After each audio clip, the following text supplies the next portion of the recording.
Hola, ¿qué tal?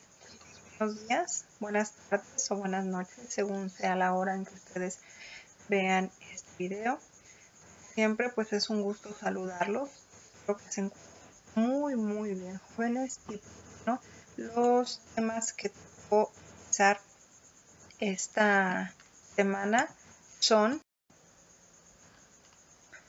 los temas, chicos, seguimos con la educación en el pediatra y vamos a trabajar con la promulgación de la ley de la instrucción obligatoria, esta obligatoriedad de la educación primaria. ¿Sí? Vamos a revisar también el Congreso de la Instrucción Pública y la suspensión de la compañía lancasteriana. Ya hemos hablado acerca de el método lancasteriano de la compañía lancasteriana, pero ahora vamos a ver cómo es que desaparece o cómo es el declive de esta compañía lancasteriana, de esta metodología educativa. ¿Sí? Entonces esos son los temas que vamos a revisar.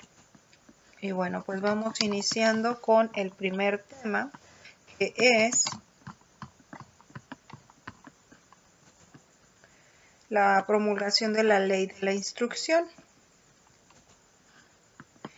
En el año de 1867, la Ley Orgánica de la Instrucción Pública reiteró la obligatoriedad de la enseñanza elemental. ¿Sí? Conforme han pasado los tiempos, pues bueno, anteriormente era obligatoria la primaria, posteriormente la secundaria, el preescolar también. ¿Sí?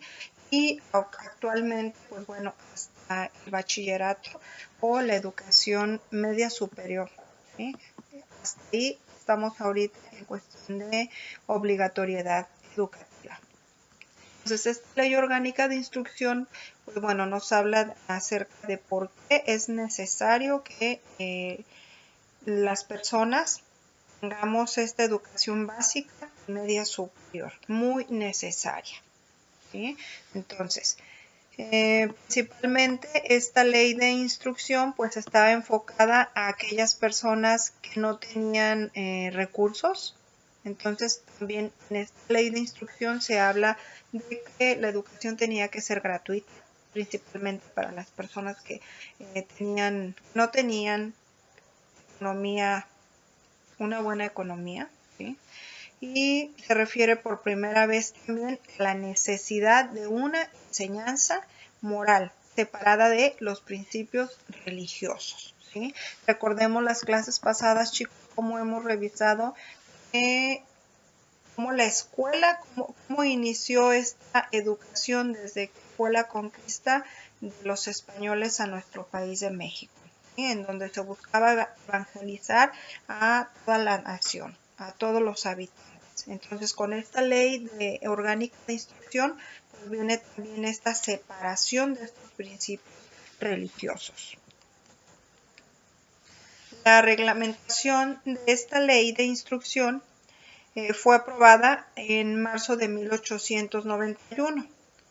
Conforme a esta disposición, empezaría a regir hasta enero de 1892. Esto es un año después. ¿Sí? Entonces, bueno, fue un acierto, chicos. Fue un acierto diferir la aplicación de la ley educativa de 1888, pues entre este año y el de 1892 se celebraron 2 congresos pedagógicos.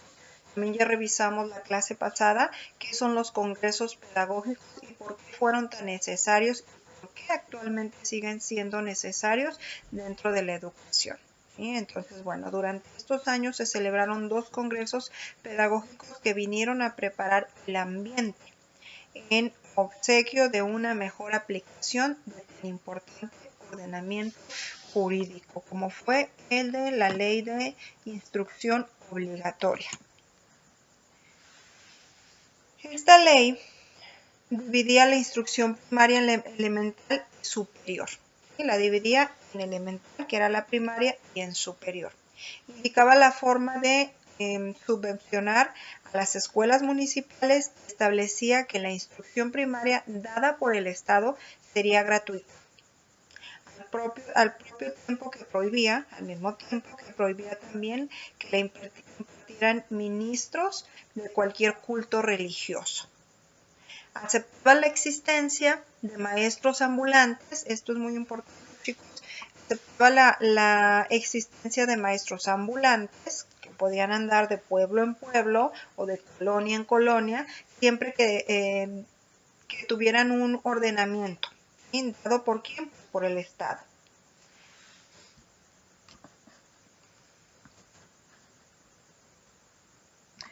Bien, chicos, el Ejecutivo. ¿Quién es el Ejecutivo? Pues bueno, el presidente. Recuerden que se divide en Ejecutivo, Legislativo y Judicial, los tres poderes de la Unión. ¿Sí? Entonces, el Ejecutivo nombrará proporcionalmente maestros ambulantes de la instrucción primaria que tendrán por única ocupación recorrer periódicamente aquellos lugares en donde no había escuelas. Esto con la finalidad de que todas las personas que estuvieran en edad escolar, pues pudieran tener esta educación. Entonces, estos maestros ambulantes recorrían periódicamente todos aquellos lugares en donde no había escuelas para dar en ellos la enseñanza que determinaba esta ley, ¿sí? Esta ley de la obligatoriedad. El mismo Ejecutivo también asignará a todos los maestros el radio o el lugar geográfico en donde ellos iban a enseñar, ¿sí? En donde deberían de ejercer sus funciones. Y también el método apropiado para este tipo de enseñanza, dándoles además también las instrucciones que fueran necesarias para el mejor cumplimiento de sus funciones como docentes. La obligatoriedad se formaba en estos términos. La instrucción primaria elemental es obligatoria en el distrito y territorios para hombres y mujeres de 6 a 12 años. ¿Sí? Esta instrucción puede adquirirse en cualquier establecimiento oficial, en cualquier establecimiento particular o también de manera privada. Los reglamentos de esta ley fijarían los casos de excepción. Siempre recordemos que hay excepciones. ¿Vale? Okay. Las personas que ejerzan la patria potestad, los encargados de menores, ojo aquí, los encargados de menores, los casos especiales que determinen los reglamentos de esta ley, los dueños de fábricas, los dueños de talleres, de haciendas y ranchos, aprobarán anualmente, esto decía esta ley, certificados de escuelas oficiales o a falta de ellos con los medios y requisitos determinados por el Ejecutivo. Que los niños que responden están recibiendo o han recibido la instrucción primaria elemental. ¿Sí? Era un requisito, era obligatorio. Las sanciones por el incumplimiento de este mandato eran multas. Bueno, menciona que hasta de 10 pesos. Igual si ahorita nos ponemos a analizarlo, pues nos parece que no es tanto, ¿no? Pero en su momento pues sí era bastante dinero la multa que eran acreedores si los encargados de estos niños o los jefes o los dueños de fábricas, de haciendas, no estaban al pendiente de que tuvieran educación primaria obligatoria, pues entonces recibían o eran acreedores a estas multas. También se les podía arrestar unos días. Entonces, esta ley significaba un progreso en muchos de los aspectos en cuestión. ¿Vale? Eso es, chicos, en cuanto a esta ley. Vamos a pasar al siguiente tema, que es el Congreso de la Instrucción Pública.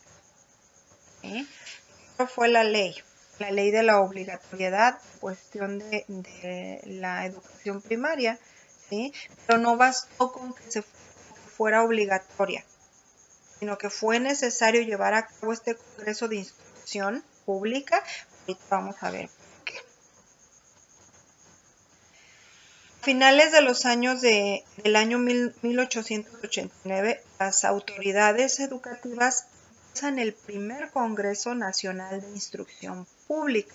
¿Para qué? Pues para resolver un problema que reiteradamente se había denunciado a lo largo del siglo XIX. Y esto era la falta de uniformidad. ¿En qué? En la educación.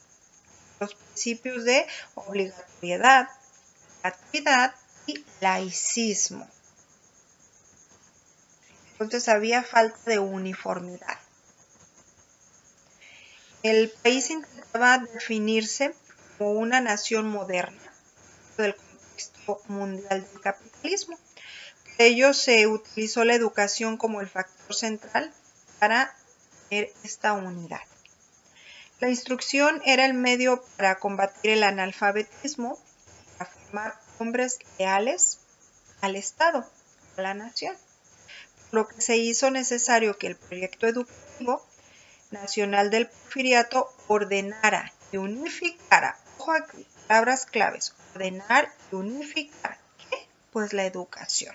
¿Sí? Las distintas propuestas hechas por teóricos, pedagogos, hombres del Estado, profesores y juristas. Imagínense, había una desorganización tremenda en cuestión de metodologías, ¿sí? en cuestiones escolares. Entonces, este Congreso de Instrucción Pública pues buscaba que se unificaran los criterios. Ese era el principal objetivo.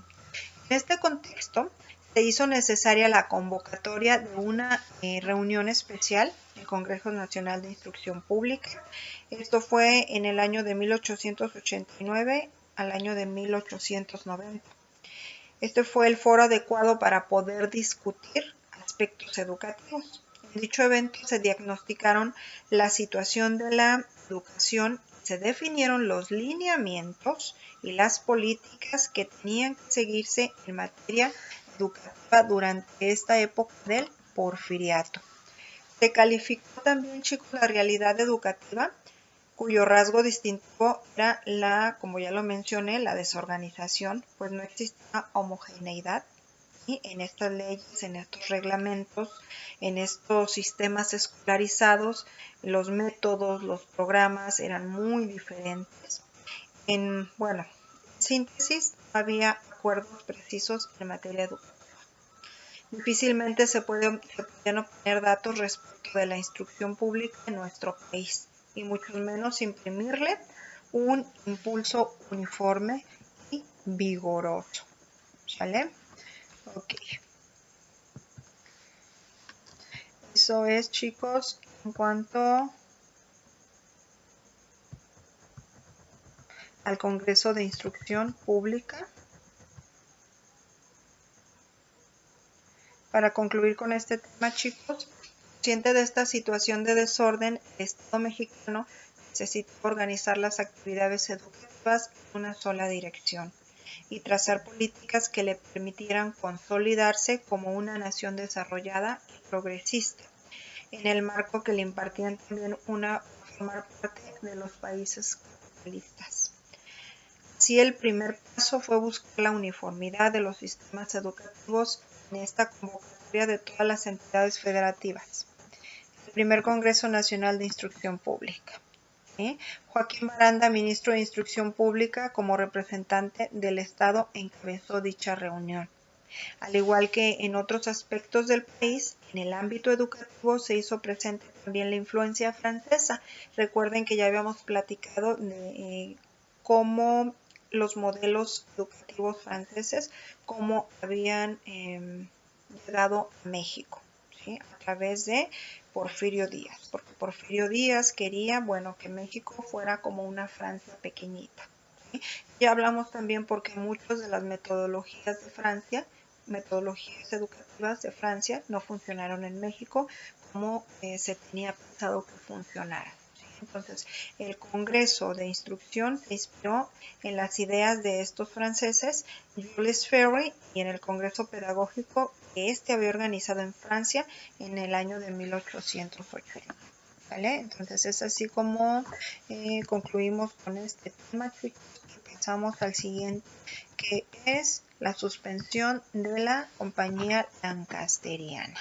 Si recordamos, jóvenes, las principales características de este método educativo, método lancasteriano, pues era que tenían grupos inmensos, hasta suena ilógico, de verdad, si ahorita nos ponemos a comparar la educación o la cantidad de alumnos en un grupo y lo complicado que es para un docente poder dar una educación de calidad, imagínense la metodología lancasteriana, pues bueno, tenía grupos de alumnos hasta de más de 500 alumnos, entonces imagínense que cada día en este método lancasteriano.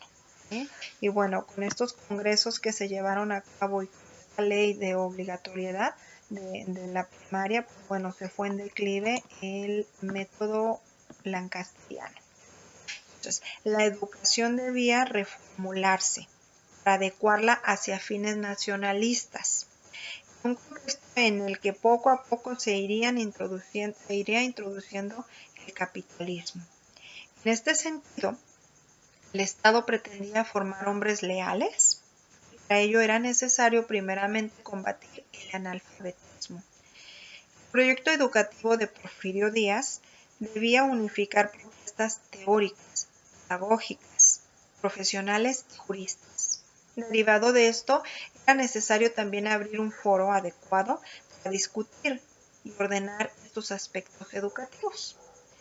La instauración de la obligatoriedad de la educación elemental por parte del Estado, hablamos de esto, y haciéndose cargo de la misma, desaparece la compañía lancasteriana. La compañía lancasteriana había tenido varias críticas. ¿Por qué? Por las características que ya habíamos mencionado en clases pasadas. ¿Sí? En relación a sus técnicas que utilizaban, en relación a los métodos de enseñanza, por lo que cuando se puso en marcha esta ley fue inevitable el declive de su sistema. ¿Sí? Y la desaparición de esta compañía comenzó en el año de 1870. Se disolvió en 1890 bajo la presidencia de Porfirio Díaz. ¿Sí? Entonces, jóvenes, pues esos son los 3 temas que toca revisar el día sábado en la reunión de Meet. Les subo esta presentación, chicos, y recuerden subir en tiempo y forma sus actividades. Sería todo de mi parte, jóvenes. Los estaría viendo el día sábado en la reunión de Meet. Que tengan un bonito día. Hasta pronto, jóvenes.